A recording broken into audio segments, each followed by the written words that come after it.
Hello and welcome to the Debating Toastcast, a podcast about all things debating, from the Debate Toastmasters Club, 104 London Debaters. We are going to talk about rebuttal. More precisely, effective rebuttal. Before we go into what effective rebuttal is, perhaps we can take a look at what effective rebuttal is not. In this clip, a gentleman has paid to have an argument.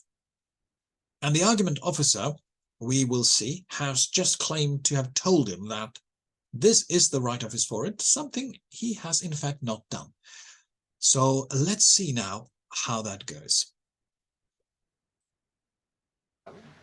When? Just now.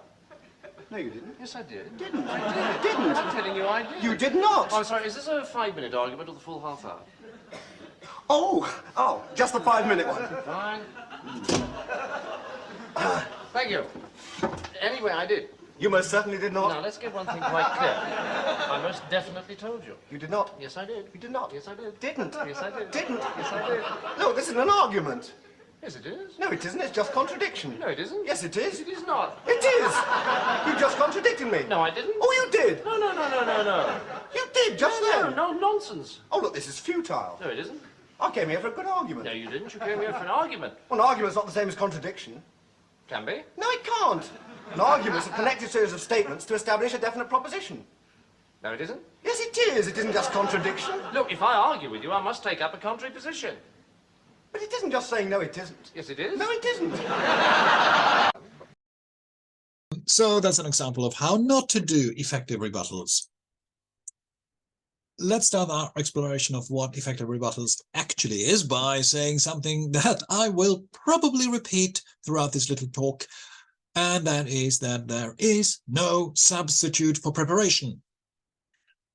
Helmut von Moltke was a German field marshal in the 19th century, and he believed in developing a series of options for battle.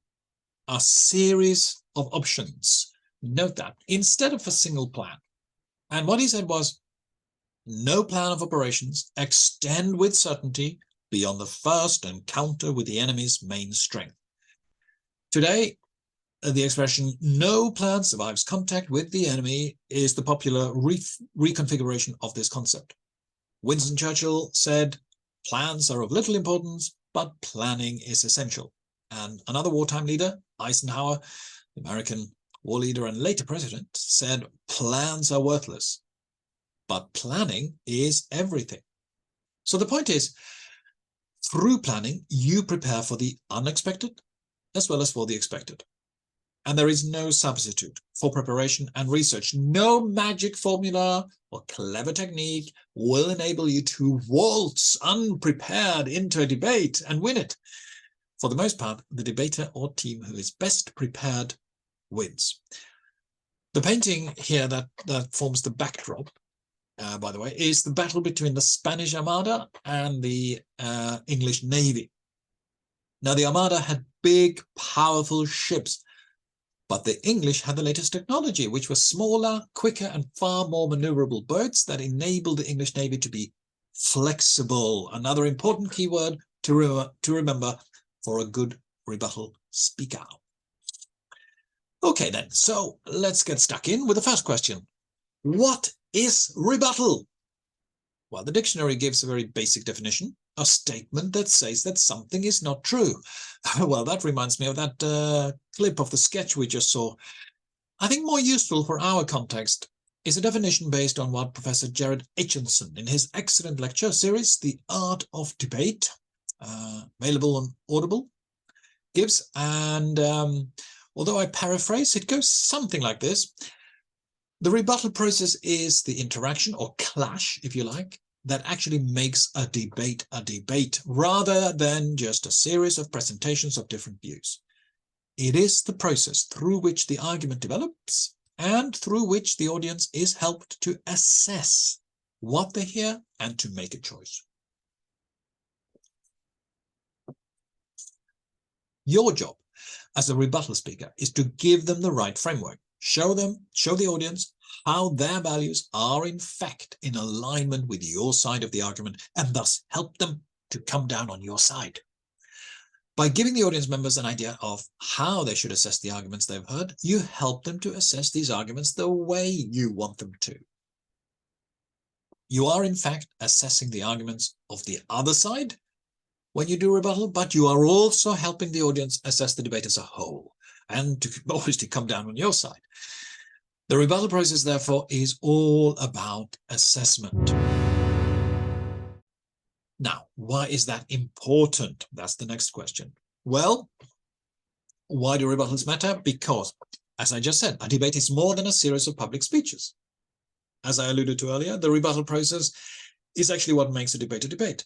It is the process through which we have a clash of ideas and values. Without the rebuttal process, all we have is a series of speeches presenting different views. And then the audience, the judges, will have to just make up their own minds with no help or guidance on how to decide. Now, that may be interesting in and of itself, but it's not parliamentary debate, not as we practice it at 104 and in most other places where they practice debate in this way.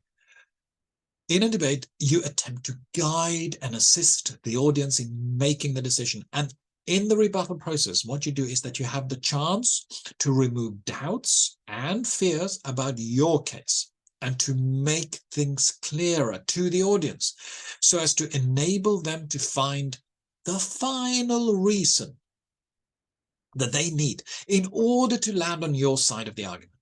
It helps to clarify what the framework for decision ought to be. As an example, in a recent debate on the US Supreme Court's decision to overturn Roe versus Wade, the opposition wanted the focus to be on women's rights because they probably rightly assumed that most audience members would think that an important value. So, whereas the proposition's opening speaker focused on the legal and process side of things, the opposition rebutted with the importance of women's rights. Now, had they succeeded in reframing the debate so that it became all about that, they would have made it very difficult indeed for the proposition. But the proposition, in their rebuttal speech, flipped this warrant, now more about that later, by agreeing that women's access to legal abortion is indeed important, and that even if the audience agreed with that, they should still support the proposition.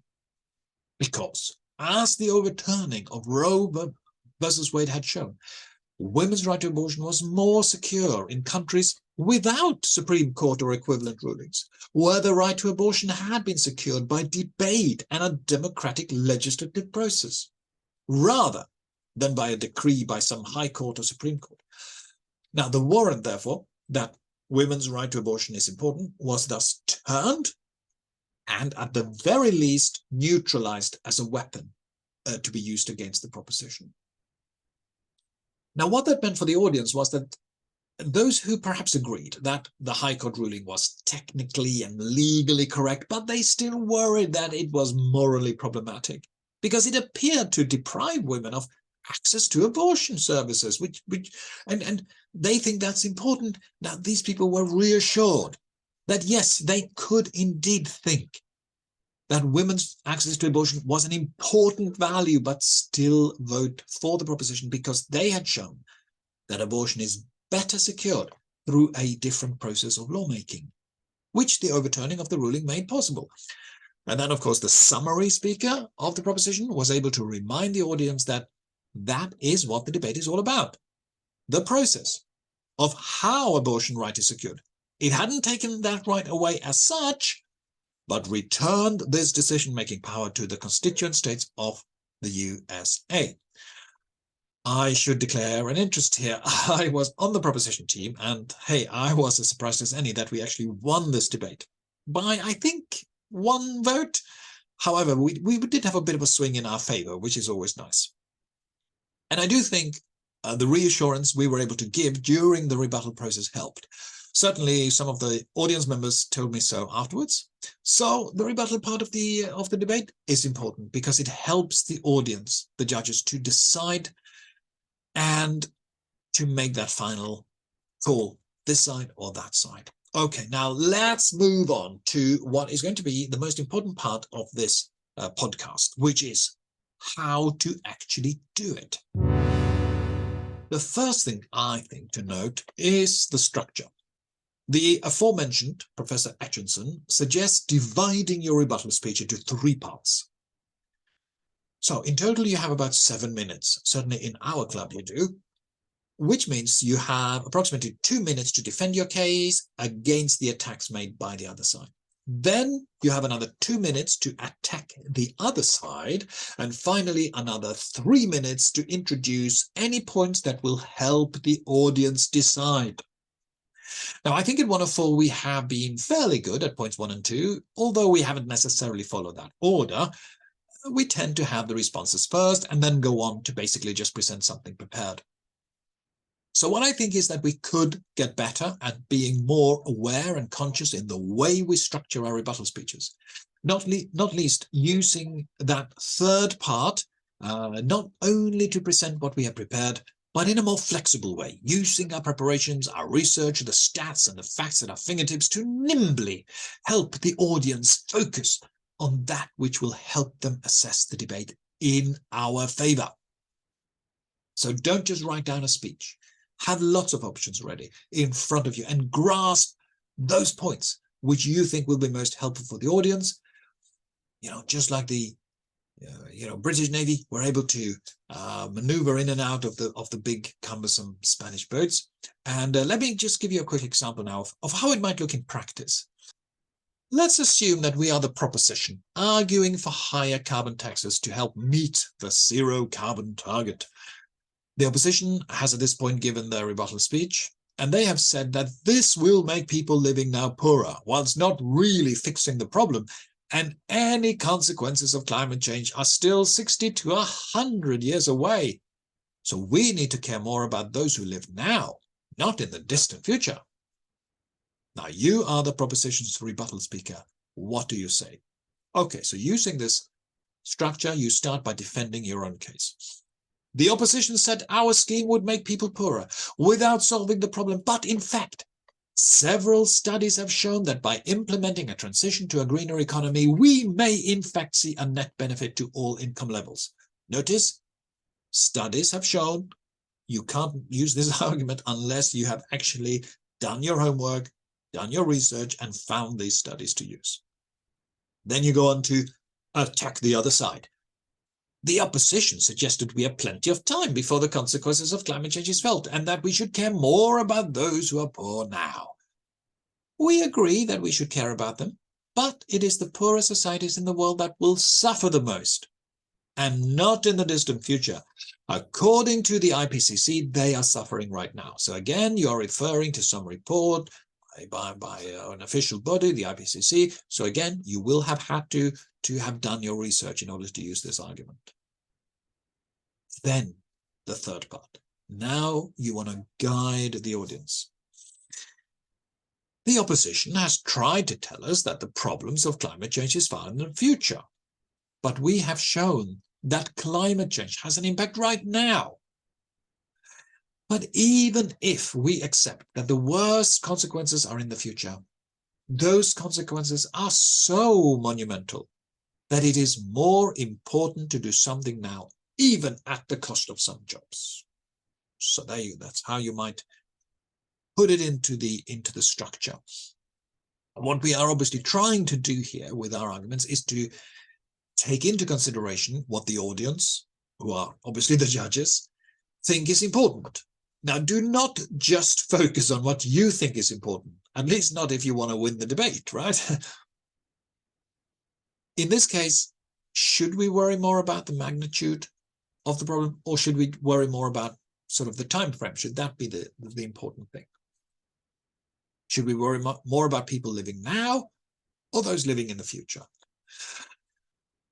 Then what you do is that you take your audience's values into account, whatever those values might be, and then you show the audience how your side's argument is actually better aligned with their values. So a well-structured rebuttal speech will first defend your own case, then attack the opponent, and then guide or help the audience to make that final assessment. Of course, in this third part, the assessment, it's important to introduce some element of emotional appeal. This is so that you may, in an effective way, convey the most important values that you determine, what side the audience supports. So, for example, the proposition in this case might say, think about your grandchildren and great-grandchildren. What kind of world are we leaving them? Whereas the opposition might say, well, think about the poor people in our country and across the developing world right now. Do we have the right to condemn them to poverty due to a slight change in the climate?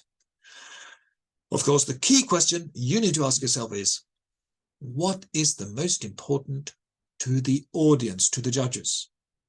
If you are trying to sell a project to a senior manager even, you may have all sorts of excellent reasons why your project will produce outcome X, but if the senior decision maker is looking at other priorities, for example, he may think outcome Y is more important than X, well, then he's not going to go for your project, is he? So only by understanding what those priorities are and making sure that your project idea, your case, your argument, whatever it might be, only that they are aligned with the values of the decision maker, only then will you be assured to bring that decision maker over to your side.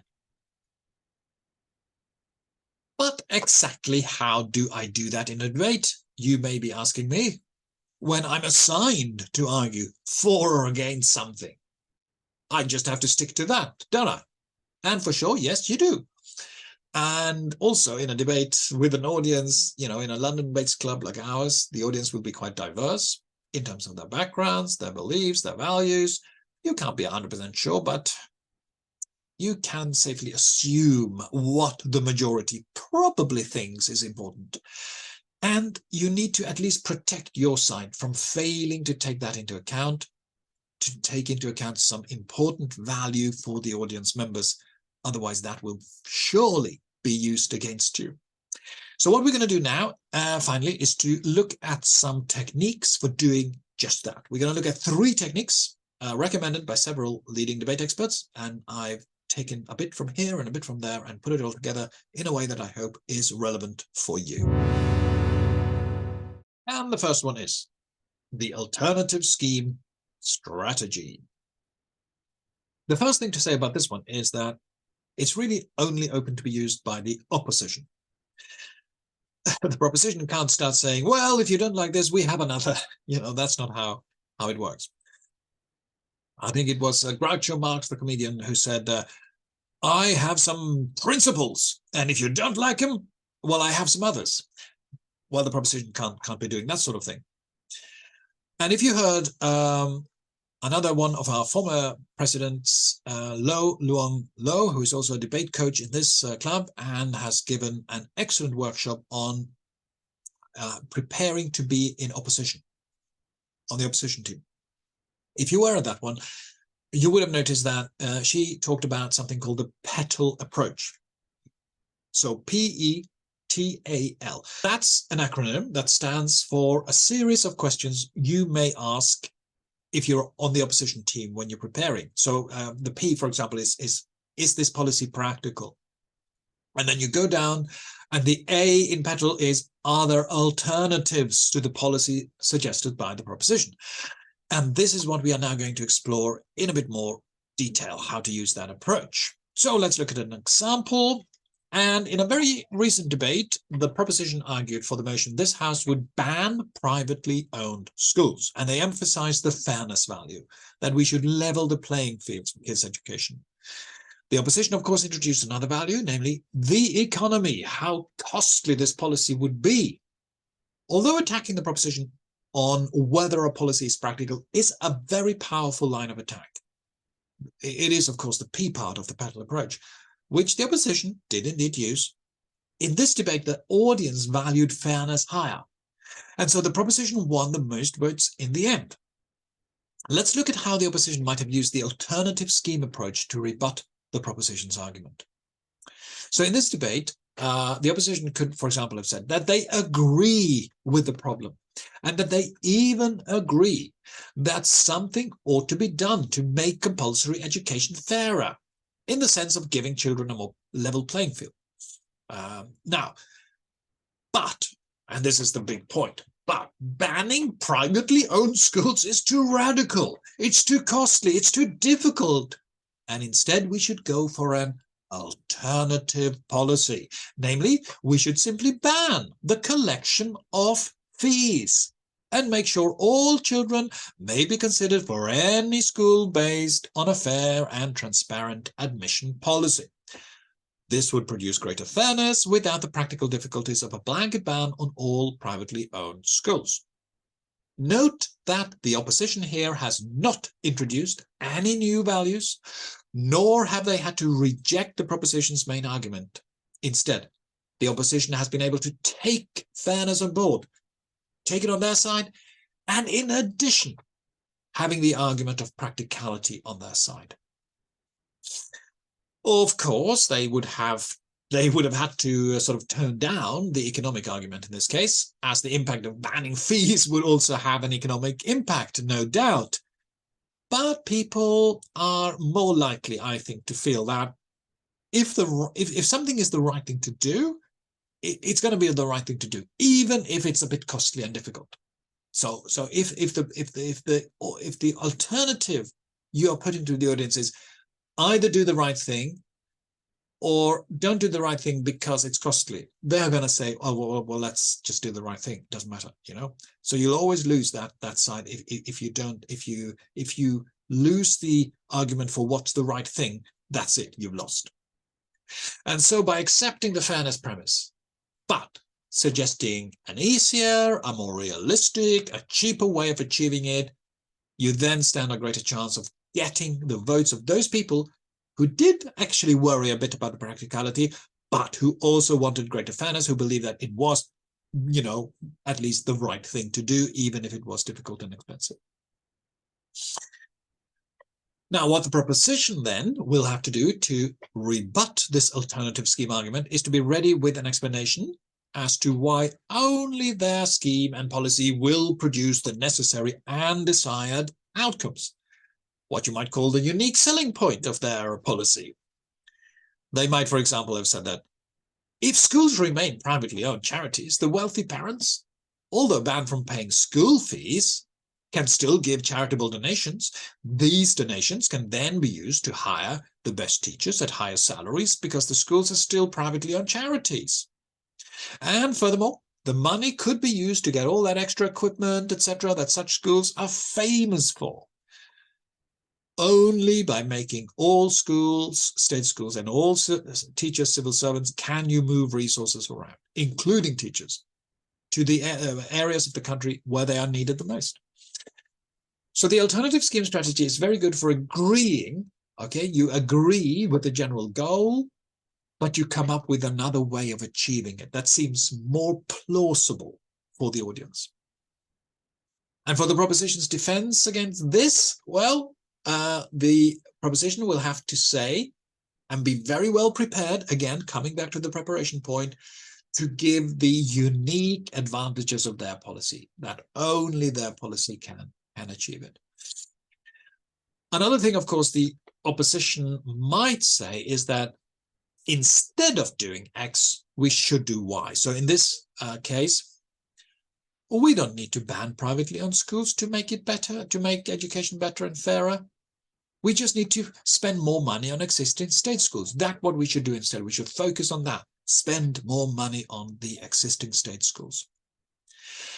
And to defend against this, the proposition will need to do what in formal debating is called a permutation. So this is just a fancy word basically for saying, can both be done? Can they be combined?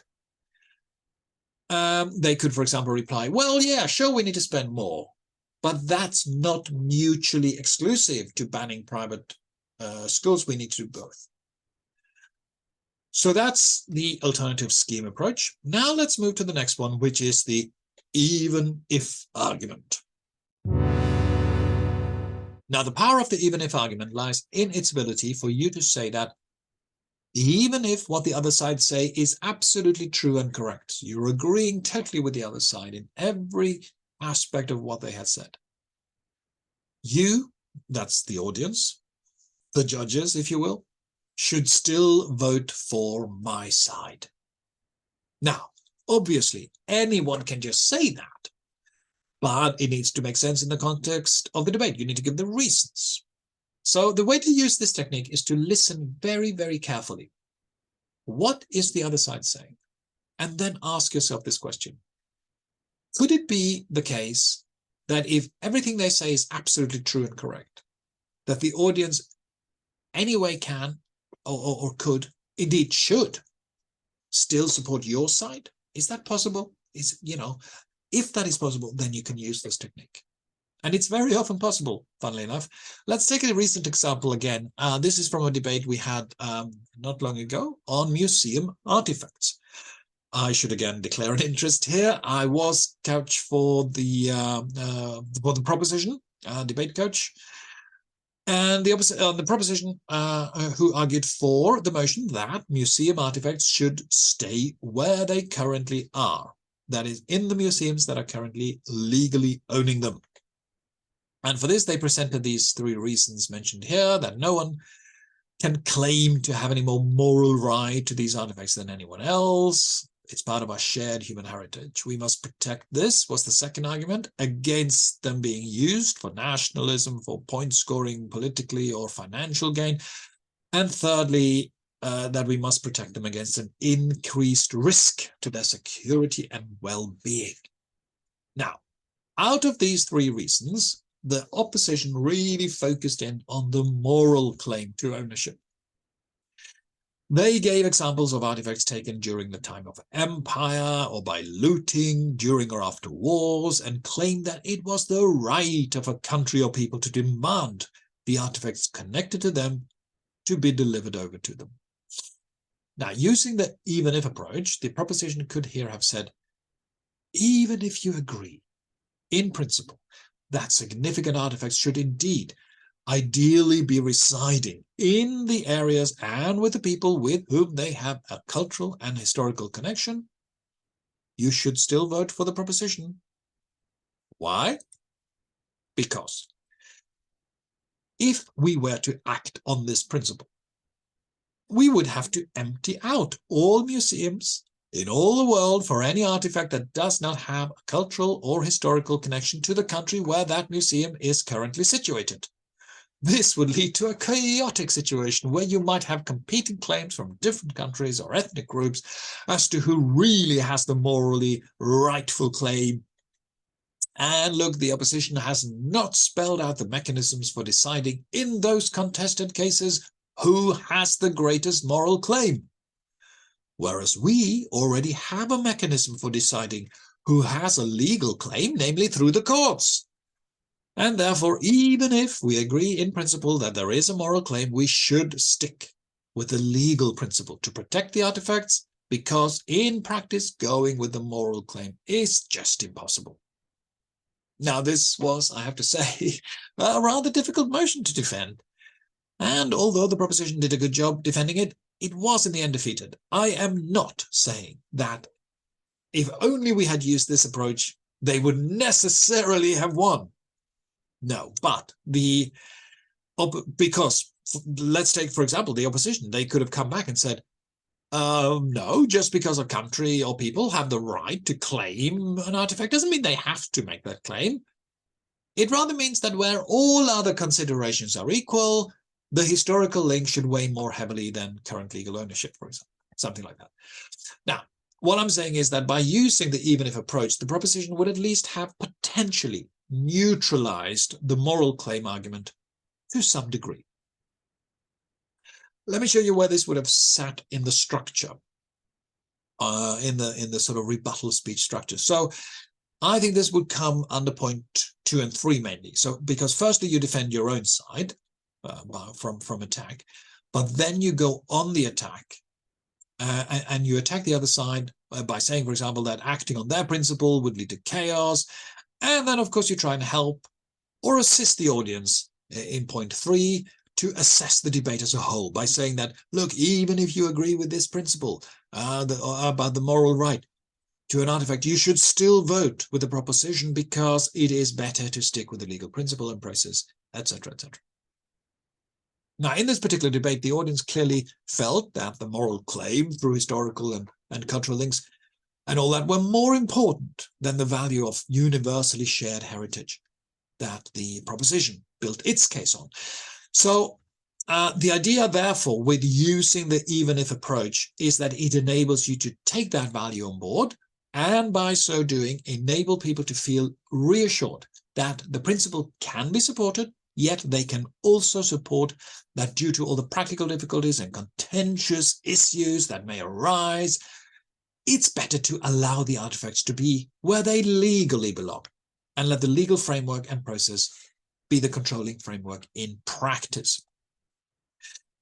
Coming back to the example of the Roe versus Wade debate for a moment, you will remember perhaps that the opposition focused on the importance of women's right to abortion, right? But the proposition came back and they said, even if that is true and you agree with that, you should still vote for the motion because of all these reasons, blah, blah, blah, that they gave. Finally, the third approach that you may use when you are trying to defend your side against rebuttals is not the flipping of the pancake, but the flipping of the warrant. I mentioned this expression in the beginning, and I'll now explain it. So whereas the even if approach obviously focuses on conceding an argument, saying that, okay, let's agree that it's true, but hey, you should still vote for our side for all these various reasons. The flipping of the warrant is where you take aim at the connection that the other side is making between the premises, the basic reasons that they have presented, and the argument that they want you to accept. So here, for example, in this illustration, what you see is premise A. So this is sort of the basic reason why you should support the motion. Then there is the warrant. So the warrant is the explanation as to why, if the premise is true, it should lead us to support the motion. Or in other words, if the premise and warrant are both true, the motion must also be true. And flipping the warrant means that you take that explanation and then you say that, no, actually, if you believe that the premise is true, you have to support the opposite view because the connection between the premise and the motion doesn't hold. Indeed, it will perhaps produce the opposite outcome of what the proposition decides. Okay, now that sounds, this is all sort of very theoretical, so let's look at a practical example again. Let's, for example, assume that we are on the opposition team, and the motion is this House would increase income tax. The premise or reason for wanting to increase the tax is that more money is needed for social care.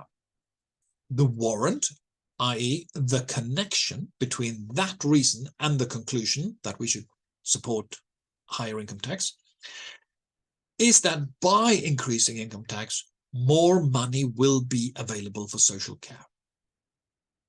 On comes the opposition. And what they say is that, sure, we agree with the premise that social care needs more funding, no doubt about it. But empirical data and studies have shown that when income tax goes up too highly, the 10% highest income taxpayers, who currently contribute around 60% of the tax revenue collected, start taking action to avoid paying income tax, including relocating to other countries or tax regimes or taking remuneration out in other ways other than income or some other way of reducing the tax burden, with the result that an increased tax percentage will in fact lead to a decrease in the actual revenue collected. So by supporting this policy, there will be less money available for social care, not more. Now, the proposition could in turn rebut that by saying that only a very large increase will have that effect, whereas we are proposing only a moderate increase. And therefore, even if you agree, so here we go, even if being used here, even if you agree with the opposition that a large increase in the tax burden may result in less revenue collected, you should still vote for this motion, as a moderate increase will not have that negative incentive effect on the taxpayer. taxpayers. In turn, the opposition could then come back in their second rebuttal speech and say, well, it's possible that a slight increase will not incentivize taxpayers to take tax evasive action, although that is what empirical data and experience so far show. But even if we accept that more money will be made available, there is no guarantee that that money will be used for social care or will result in better social care provision. That is a massive assumption made by the proposition. So another important function of the rebuttal process is to call out any unstated assumptions by the other side. And by so doing, what you want to achieve is to increase their burden of proof. You might say, so you think more money will be made available if you are successful in collecting this tax? Unlikely as that is. Well, prove it. Because this money can be used for all sorts of other things, and it can be eaten up by administration, which is often the case, etc., etc., etc. And you can throw in studies that have shown this and empirical data, and say that if you can't really prove that more money will automatically lead to a better social care provision, then should the audience really take a plunge at risking alienating wealth creators whilst not achieving anything at all social care? Now, if we go back to the debate about schools and the banning of privately owned schools, the opposition could try to flip the warrant by saying that actually the policy of banning will produce not more, but less fairness, as there will be less resources available in total because all the private school pupils will have to come into the state sector, whilst the wealthy parents can still pay for private tuition outside of school. So the policy will actually achieve the opposite of what the proposition wants. Here, the proposition to rebut that could focus on the fact that, well, private tuition is actually something that already happens now. Indeed, most children who make it into selective grammar schools have had private tuition, paid for by their parents in order to pass the 11+ exam needed to gain entry. And that is why, at this moment in time, the children of affluent parents are overrepresented in grammar schools. So, even if, coming back to that one, even if the policy may not solve all issues of inequality, it will make the system a lot more equal and fair than the current system, and so you should still support the motion, etc. So what both sides are trying to do here is to help, to assist the audience in making their decision. And you will have noticed, just as you perhaps did if you were there at the actual debate meeting, that the argument becomes sort of more and more nuanced as we go through the rebuttal process. You start by making a very sort of strong and clear-cut claim, this will solve all the unfairness, and then by the back and forth of both sides, you can see that, okay, yeah, there are important truths on both sides, but on balance, the most important reasons are on our side. And if you can convince the audience of that, you will have won the rebuttal process. Sometimes when we do rebuttal speeches, we get stressed, we get flustered, because we are trying to shoot down everything that the other side has said. Now, that's not the aim of an effective rebuttal. You often end up using your time and energy on points that won't determine the outcome of the debate. Points that will not help the audience make up their mind.